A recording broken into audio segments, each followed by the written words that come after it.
when I return to the White House, I will end the anti-American energy crusade and terminate Kamala's so-called power plant rule. Instead of shutting down power plants, we will open dozens and dozens more, and they'll happen fast.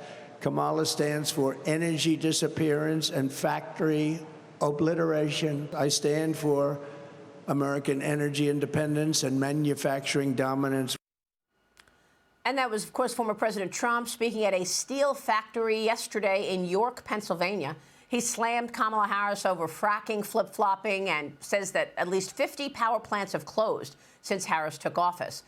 Trump's running mate, J.D. Vance, has an op-ed in the Journal out today, and he writes this: a Kamala Harris administration would be worse for U.S. energy than the Biden administration, pointing out Harris not only co-sponsored the Green New Deal, but also said that she would abolish the filibuster to pass that Green New Deal.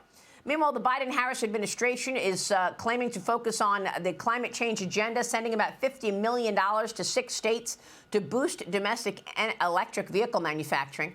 It comes after they spent $7.5 billion on EV charging stations, only to produce 7 of them. After all that money spent, Kamala Harris's campaign is getting a boost from climate groups, though.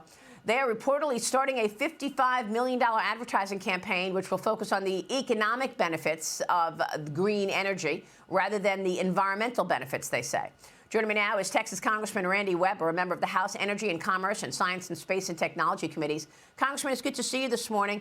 What do you make of all of this, the pushback over electric vehicles and the commitment to this Green New Deal and the climate change agenda for Kamala and her running mate, Tim Walz? Well, thank you, Maria, for having us. We appreciate Fox News getting the word out. It's absolute insanity. As you know, I'm the upper Gulf. My district is the upper Gulf Coast of Texas, where we produce a lot of LNG.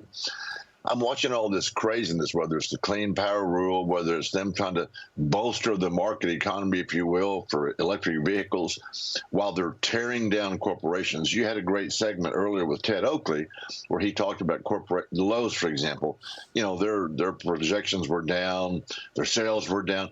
People don't trust what's going on, Maria. We're sliding into recession because of the last 3.5 or so years of the Biden-Harris team, and the fact that they want to focus on electric vehicles. They want to take corporations to task. They want to take the energy sector to task. We're sliding into what's been called communism. Yeah. Well, listen, we are looking at a completely different agenda.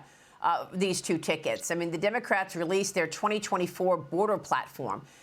They claim that they want additional Border Patrol agents, immigration judges, asylum officers, and new fentanyl detecting technology.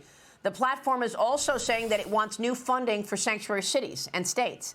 It does not mention combating migrant crime or finding the 1.9 million gotaways that have entered the country since the Biden-Harris administration took office. President Biden is actually attacking former President Trump over the border. He did so last night at the DNC. Watch this. Trump continues to lie about the border. Here's what he won't tell you. Trump killed the strongest bipartisan border deal in the history of the United States. In fact, there are fewer border crossings today than when Donald Trump left office. And unlike Trump, we will not demonize immigrants. Kamala and I are committed to strengthening legal immigration, including protecting dreamers and more.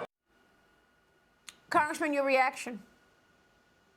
Maria, that is so laughable. When I was in the Texas legislature, I was the vice chair of the Borders Committee back then. I'm watching this going on. These people can lie with a straight face. You know full well that under Biden-Harris's administration, we've had young girls raped and killed. We've had more fentanyl enter the United States. We've got illegals here from countries, that hate us. We don't know how many potential terrorists are in this country because of their open border. And for Biden to stand up there, and I did notice he stayed glued to the teleprompter. I guess he's learned his lesson. To stand up there and tell that lie to a very dismal and low attendance Democratic National Convention is unbelievable. I don't think the American people are going to buy it. Well, look, I mean, so far we've got a real pushback on all of Trump's policies, but we all remember back in the Trump days when he was so outraged by the open border and he was mocked. And look where we are today. Everything he said actually took place. We've got Venezuelan gangs here in America raging and intimidating citizens. Absolutely, we do. And for them to stand there and lie with a straight face, I think one of the reasons you're seeing the economy slow down and you're seeing people get, they're so tired of the inflation that's going on. When Trump was in office, mortgage rates were around 2%. Gasoline was $1.87 a gallon. Incomes were surging. Now people are watching what the Biden-Harris team has done to our economy and to the border. Quite frankly, they're scared. I think you're going to see a lot of reluctance for people to invest, do things while they see who wins this election and does Kamala Harris indeed get in there and become the communist dictator that she seems to be. Price controls, all of the things that don't work, they should learn a lesson from history.